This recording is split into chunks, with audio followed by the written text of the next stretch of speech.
Milarepa और नरो बोंगचुंग की कथा माइनस कैलाश पर्वत का रहस्य। तिब्बती बौद्ध परंपरा में कैलाश पर्वत को अत्यंत पवित्र माना गया है। ये सिर्फ हिंदू धर्म के शिव भक्तों के लिए ही नहीं बल्कि बौद्ध धर्म के अनुयायियों के लिए भी एक दिव्य स्थान है।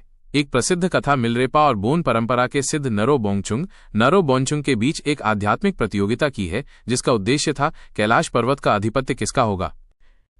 कहानी कैलाश पर अधिकार की प्रतियोगिता। बहुत समय पहले जब तिब्बत में बौद्ध धर्म और प्राचीन बोन धर्म के बीच मतभेद और प्रतिस्पर्धा थी, तब कैलाश पर्वत पर अधिकार को लेकर बहस छिड़ गई। नरो बोंगचुंग, जो बोन धर्म के महान तांत्रिक थे, कैलाश को अपना दिव्य स्थल मानते थे। उन्होंने दावा किया कि यह पर्वत बोन धर्म के देवी देवताओं का निवास है। वहीं मिलरेपा, जो बौद्ध योगी और सिद्ध पुरुष थे, मानते थे कि यह स्थान बौद्ध धर्म के गहरे ध्यान और मुक्ति का केंद्र है।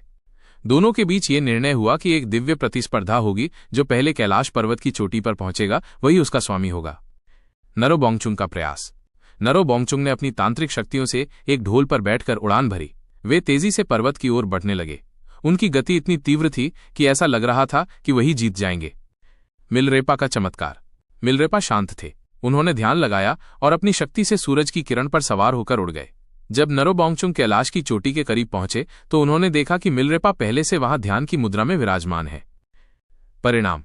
नरो बोंगचुंग हार स्वीकार कर चुके थे, लेकिन मिलरेपा ने उन्हें सम्मान देते हुए कहा, इस पर्वत का पवित्रता सभी धर्मों के लिए है। तुम्हारी आस्था भी सच्ची है, परंतु यहां से अब बौद्ध धर्म का दीप फैलेगा। सीख और महत्व।